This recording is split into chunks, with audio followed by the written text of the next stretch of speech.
Olá, eu sou o Carlos Silva e agora a gente vai estar falando sobre o seguinte tema: o apóstolo Pedro foi papa?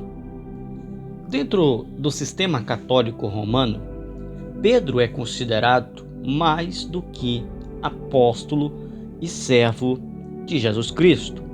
Ele é designado como representante de Cristo na terra, fundamento da sua igreja, o pastor universal de todos, em nome de Cristo.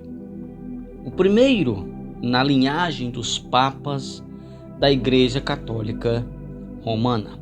Este dogma é oficialmente definido como segue: a Catedral Apostólica e o Pontífice Romano mantêm supremacia sobre o mundo todo.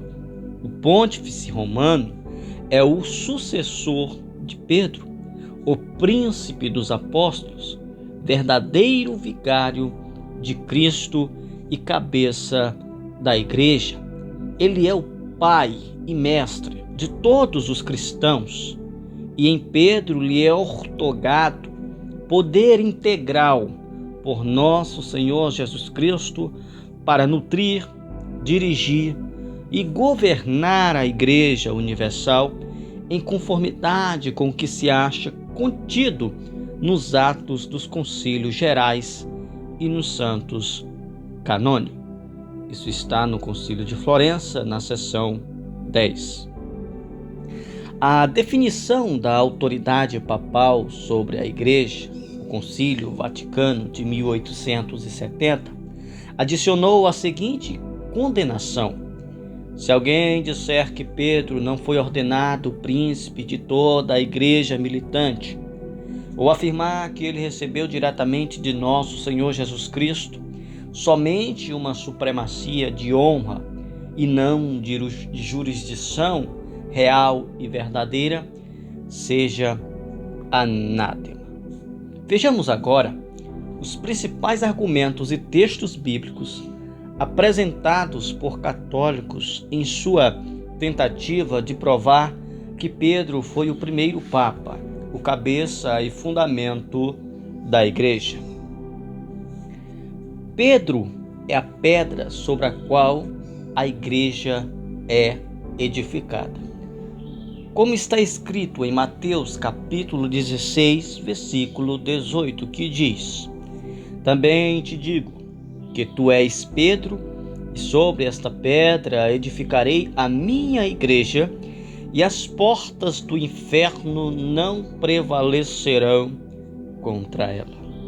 A importância desta passagem como prova de ser Pedro o fundador da igreja manifesta-se para os católicos no fato de estar ela também em Mateus capítulo 21, versículo 15, escrita em enormes letras no interior da cúpula da Catedral de São Pedro, em Roma, de maneira que possa ser lida do pavimento inferior. Esse texto é considerado pelos católicos como a carta magna do papado. O que Cristo quis dizer com as palavras: sobre esta pedra edificarei a minha igreja? A interpretação católica romana é que esta pedra se refere a Pedro, por ser Papa, a tradução literal do seu nome. Mas se Cristo desejasse afirmar que Pedro seria a pedra fundamental da igreja, ele teria empregado linguagem simples, comum, literal, assim como: tu és Pedro, e sobre ti edificarei a minha igreja. O fato do ponto de vista católico sobre esta passagem está errado. Evidenciam-se pela ausência das palavras tu és Pedro, e sobre esta pedra edificarei a minha igreja, em Marcos capítulo 8, versículo 29 e Lucas capítulo 9, versículo 20. passagens paralelas à de Mateus 16, 18. Nesses versículos, Jesus pergunta: mas vós, quem dizeis que eu sou? E Pedro responde: tu és o Cristo de Deus. Com a resposta de Pedro, o assunto em discussão fica encerrado. Se o dogma da superioridade de Pedro é verdadeiro e de tamanha importância, como a Igreja Católica ensina, não parece praticamente inconcebível que os registros de Marcos e de Lucas nada têm a dizer sobre isso. Os católicos alegam que a narração de Marcos não faz referência a Pedro como sendo a pedra, porque foi baseada em informação prestadas por Pedro, e que por modestia Pedro omitiu qualquer referência a si mesmo como fundamento da igreja. Se tal conclusão fosse verdadeira, seríamos forçados a crer que a modestia de Pedro, ao guardar silêncio sobre o assunto de tanta importância, indicaria que ele mesmo não tinha em tão grande conceito o cargo que lhe fora supostamente conferido. E por que silenciaram Lucas a respeito do assunto? Não é incrível que Lucas ignorasse uma declaração tão importante? O estabelecimento de um monarca na Igreja de Deus e soberano do colégio apostólico? Um exame da linguagem de Mateus 16, 18 destrói a interpretação de que Pedro é a pedra. O nome Pedro, no grego, está no gênero masculino, Petros, e significa pedra pequena. A palavra pedra é do gênero feminino, Petra.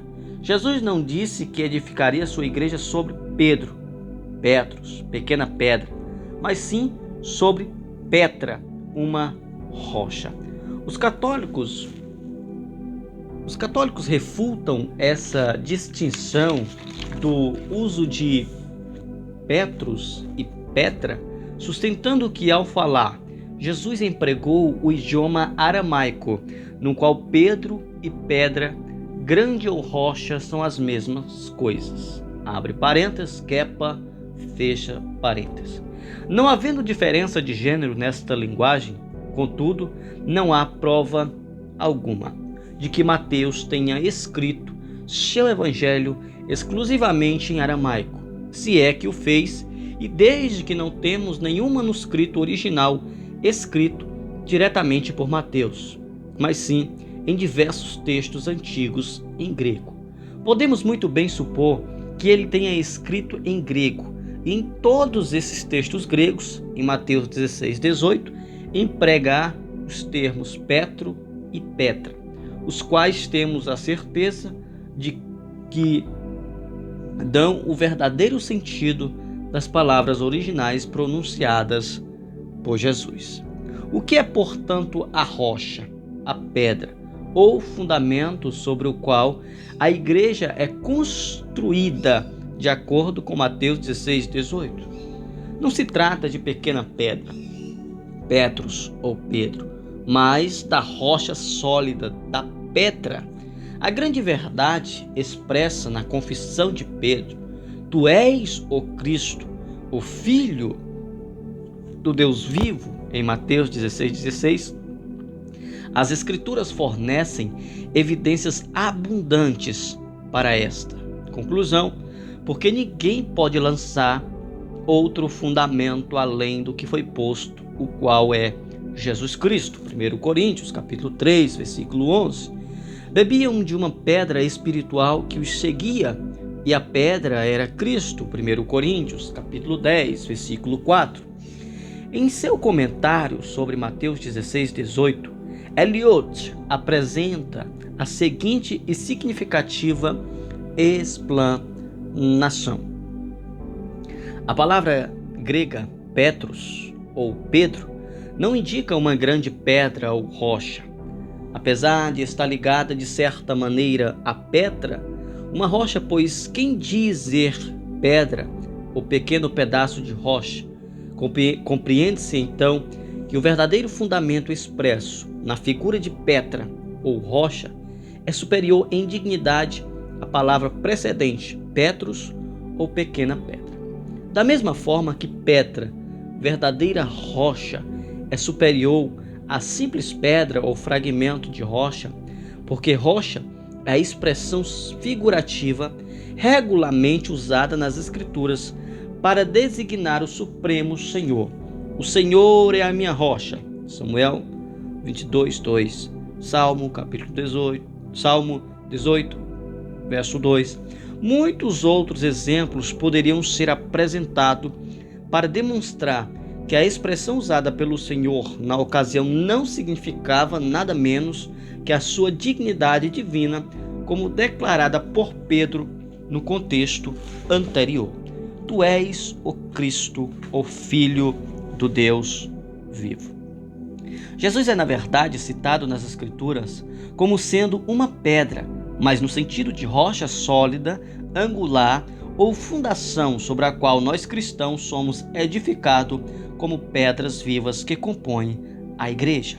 Também vós mesmo, como pedras que vivem, sois edificados casas espirituais, para que sedes sacerdócio santo, a fim de oferecerdes sacrifícios espirituais agradáveis a Deus, por intermédio de Jesus Cristo. Pois isto está na Escritura: eis que ponho em Sião uma pedra angular, eleita e preciosa, e quem nela crer não será de modo algum envergonhado. 1 Pedro, capítulo 2, versículos 5 ao 6.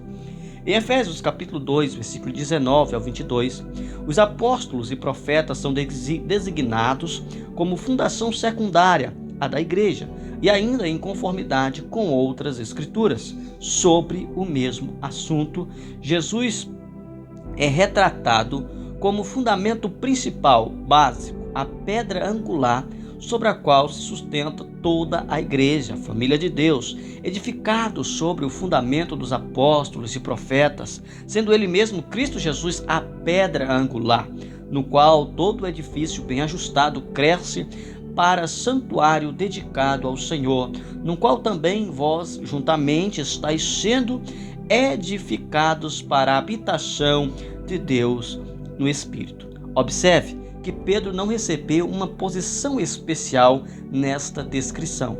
Todos os apóstolos estão relacionados da mesma forma que ele, a igreja. Todos fazem igualmente parte da fundação secundária. Colvay tenta escapar do significado desta conclusão a declarar: a igreja é de fato edificada sobre os apóstolos e os profetas, mas não da mesma maneira, pois com certeza os profetas não eram doutrinadores no mesmo sentido dos apóstolos. Supondo-se que seja verdade, na passagem que está sendo considerada, haver Paulo feito distinção entre apóstolos e profetas, no sentido de superioridade entre uns e os outros, que prova nos apresentar Colway da existência de uma distinção entre Pedro e os demais apóstolos.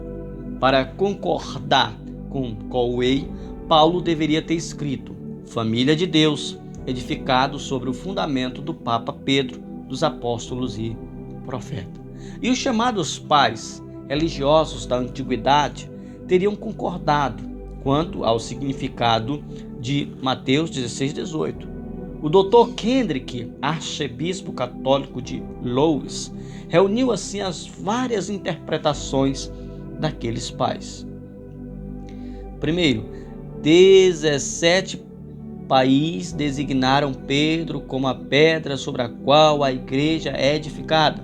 Segundo, 8 países, incluindo Orígenes, 8 pais, incluindo Orígenes, Cipriano, Jerônimo, ensinaram que todo o colégio apostólico é a rocha ou pedra.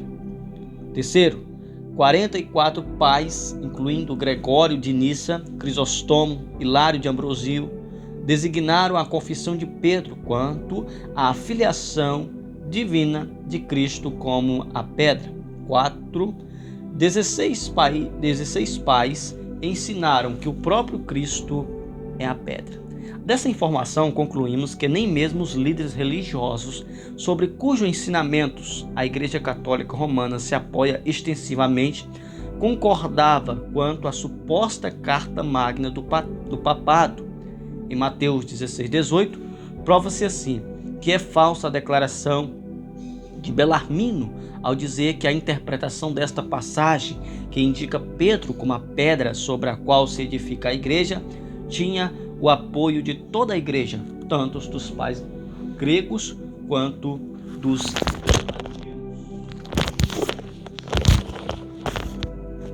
As chaves do reino dos céus foram dados a Pedro.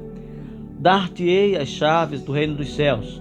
O que ligares na terra terá sido ligado nos céus, e o que desligares na terra terá sido desligado nos céus. Mateus 16:19. A Igreja Católica Romana ensina que Pedro não recebeu as chaves do reino dos céus,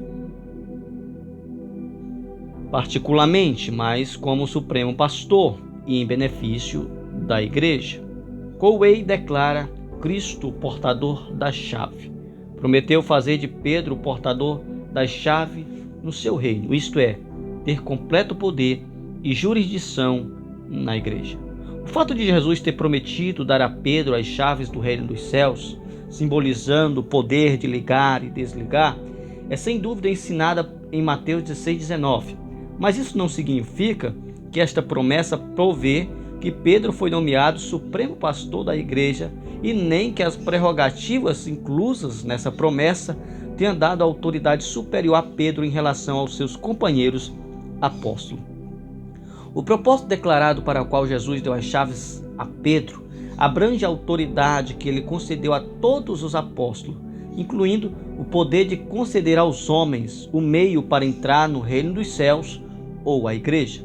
O único ponto que pode ser anotado a favor de Pedro neste sentido sobre seus colegas apóstolos é que ele foi o primeiro a fazer o uso das chaves em benefício de judeus e gentios. Quando entendeu a lei de Cristo, o meio de ingresso na igreja, no primeiro dia de Pentecoste, após a ascensão do Senhor, ingressou na igreja. Nos primeiros dias de Pentecoste, após a ascensão do Senhor, em Atos 2, e aos últimos na casa de Cornélio, em Atos 10. Todavia, todas as vezes em que os demais apóstolos pregaram o evangelho aos judeus ou aos gentios, estavam exercendo a mesma autoridade que Pedro no uso das chaves. Além disso, também em nossos dias, a mesma autoridade apostólica no que concerne às chaves do reino, entrada na igreja de Cristo, está sendo utilizada. O argumento de ter Jesus expressadamente prometido em Mateus 16:19 dar as chaves a Pedro não prova coisa alguma a favor da supremacia do apóstolo sobre seus companheiros. É simplesmente natural que o Senhor especificasse Pedro como recipiente das chaves, naquela circunstância, quando foi Pedro quem fez a boa confissão em resposta à pergunta de Jesus. Mas vós, quem dizeis que eu sou? Em Mateus 16:15. Eliot faz aqui um comentário adequado. Cristo não prometeu as chaves exclusivamente a Pedro, como também não prometeu abençoá-lo de maneira exclusiva ao dizer: bem-aventurado és Simão Barjonas, porque não foi carne nem sangue quem te revelou, mas meu Pai que está no céu. Cristo tinha perguntado a todos os apóstolos: quem dizeis que eu sou? Pedro respondeu então em nome de todos: tu és o Cristo, Filho do Deus vivo. Diante disso, poderíamos tanto dizer que Cristo abençoou unicamente a Pedro, com exclusão dos demais, como prometeu as chaves apenas a ele. Que autoridade expressas nessas palavras? O que ligares na terra terá sido ligado nos céus, e o que desligares na terra terá sido desligado nos céus. Simbolizada pelo poder das chaves entregue aos apóstolos, não foi prerrogativa exclusiva concedida a Pedro. Fica confirmado em João 20, capítulo 20, do verso 21 ao 23, onde Jesus declarou a todos os seus apóstolos: Pai seja convosco. Assim como o Pai me enviou, eu também vos envio. E havendo dito isto, soprou sobre ele e disse-lhes: recebei o Espírito Santo. Se de alguns perdoardes os pecados, são-lhes perdoados. Se lhes retiverdes, são retidos. Isto explicou o conceito de ligar e desligar. Quando as pessoas rejeitam a autoridade de Cristo, expressam no ensinamento de todos os apóstolos, não apenas de Pedro. Recusando-se assim a obedecer ao Evangelho, seus pecados permanecem ou elas ficam escravizadas aos mesmos. Mas, ao aceitar e obedecer à verdade, os pecados são perdoados, libertando a pessoa.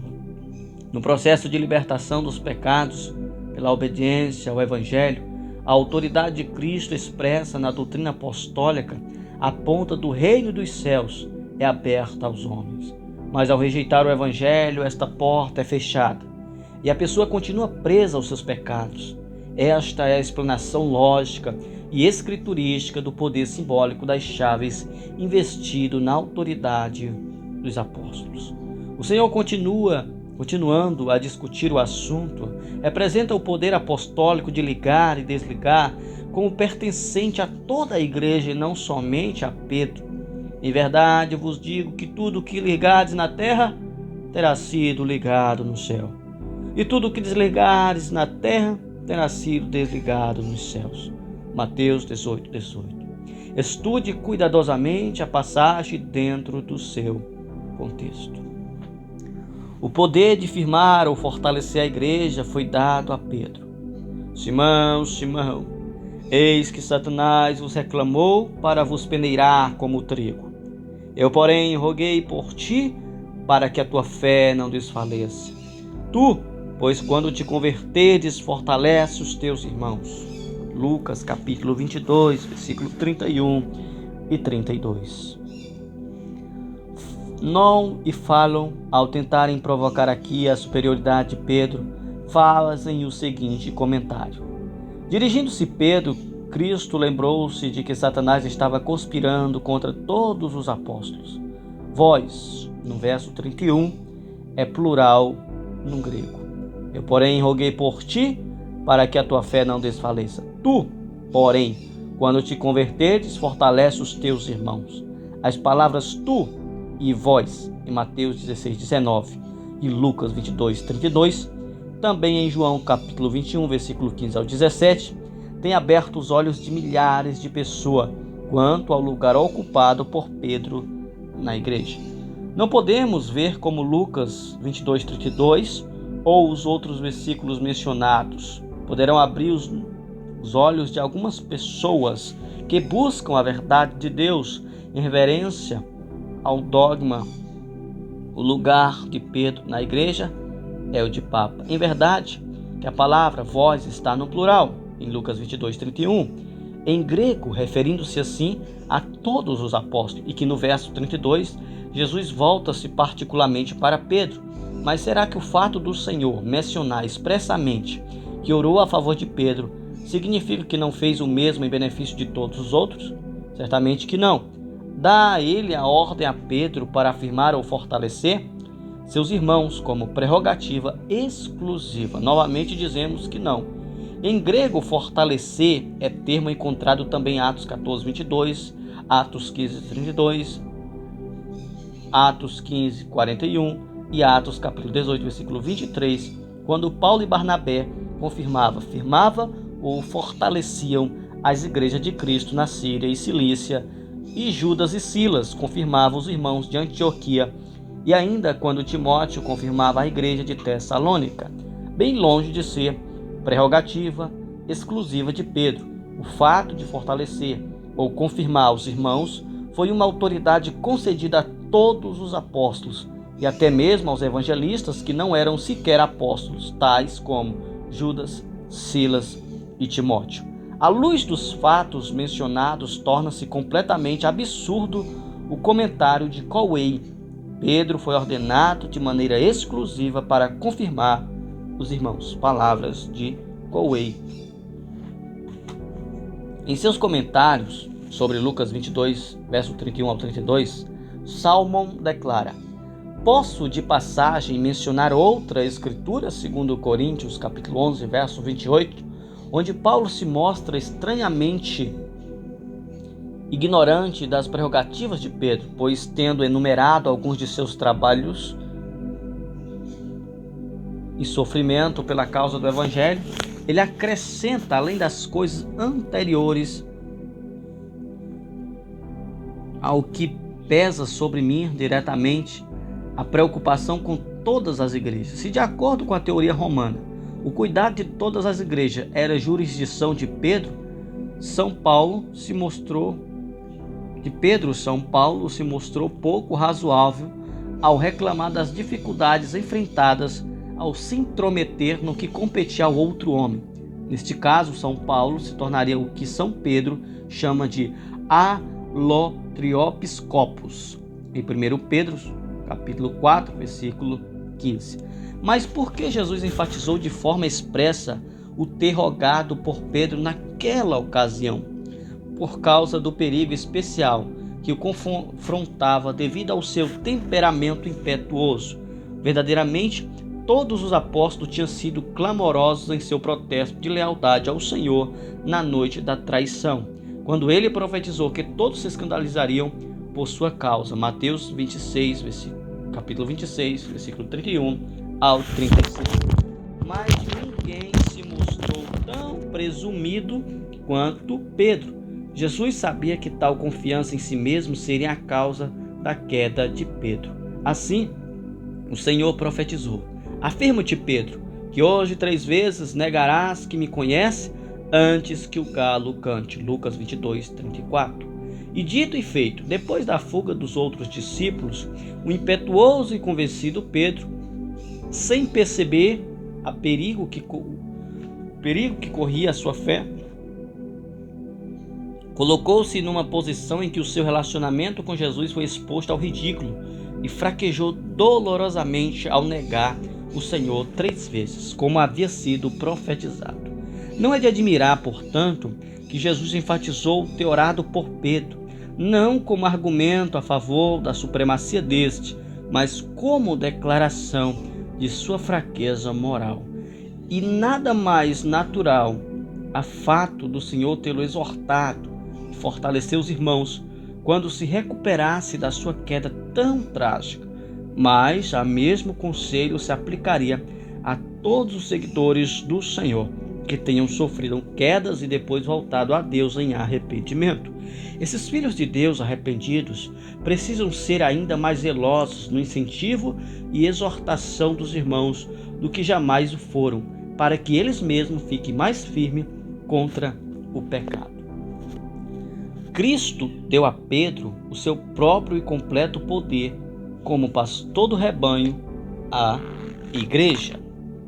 Depois de terem comido, perguntou Jesus Simão Pedro: Simão, filho de João, amas-me mais do que estes outros? Ele respondeu: sim, Senhor, tu sabes que eu te amo. Ele lhe disse: apacenta os meus cordeiros.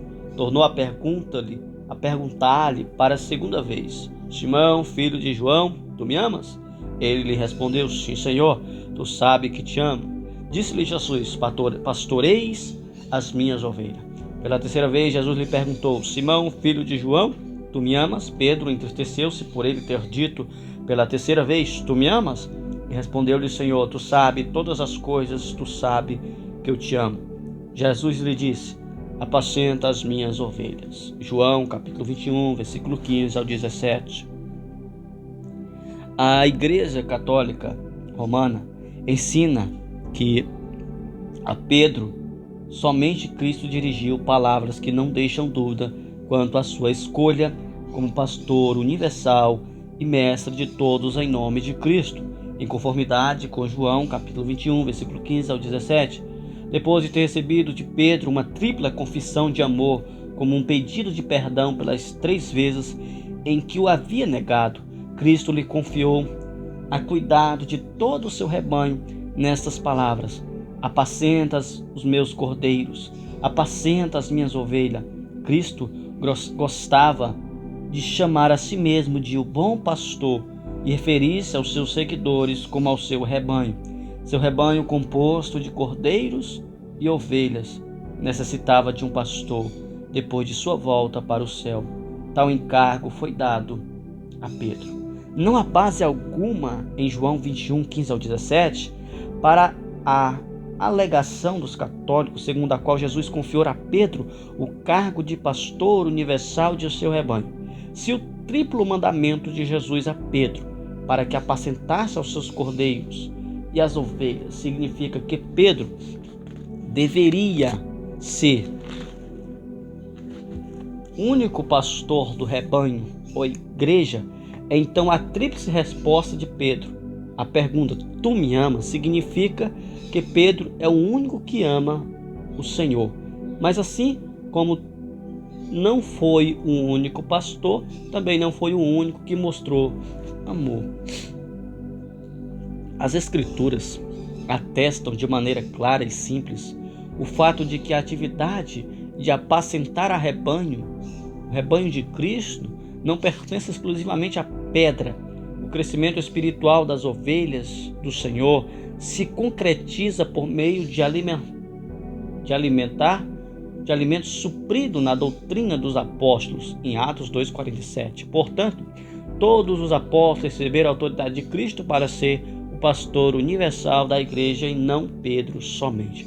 Não tem porventura as cartas de Paulo o mesmo valor para a alimentação do rebanho do bom pastor quanto as de Pedro? A obrigação de apacentar o rebanho do Senhor tem sido atribuída a todos os pastores do Senhor, bispo ou presbíteros, aqueles que cuidam das congregações locais. Paulo exortou os presbíteros da igreja em Éfeso. O Espírito Santo vos constituiu bispo para pastoreardes a igreja de Deus, a qual ele comprou com o seu próprio sangue. Atos 20, verso 28. Pedro exortou todos os presbíteros: pastoreais o rebanho de Deus que há entre vós. 1 Pedro, capítulo 5, verso 2. A doutrina católica de que Pedro, o pastor universal da igreja, tinha seu cargo a supervisão dos outros apóstolos é negada em João 21, 20 ao 22. Então Pedro, voltando-se, viu que também ia seguindo o discípulo a quem Jesus amava. Perguntou a Jesus: "E quanto a este?" Respondeu-lhe Jesus: "Se eu quero que ele permaneça até que eu venha, que te importa? Quanto a ti, segue-me."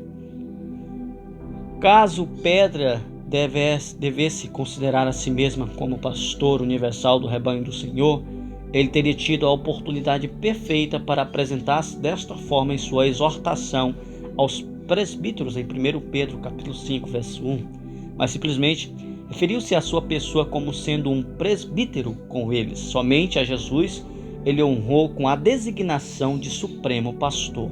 Em parte alguma do Novo Testamento, alguém recebeu tal título a não ser o próprio Senhor Jesus. Então, qual o motivo da especial atenção de Jesus em João 21, 15 ao 17? Cirilo de Alexandria respondeu assim: se alguém quiser saber por que Jesus fez a pergunta apenas a Simão, apesar de estarem presentes os outros discípulos, e o que ele quer dizer com apacentar os meus cordeiros? Respondemos que Pedro, juntamente com os outros discípulos, já havia sido escolhido para o apostolado, mas como tinha caído, ele agora curava o doente e exigia uma confissão tripla no lugar da negação tripla, contrastando-se a primeira com a última compensação, a falta com a sua correção. Com a tríplice confissão, Pedro anula o pecado contraído pela tripla negação. Quando o Senhor diz: apacenta os meus cordeiros, considera-se como tendo sido feita uma renovação da escolha para o apostolado, absorvendo a desgraça do pecado e cancelando a perplexidade de sua fraqueza humana. Que Deus te abençoe.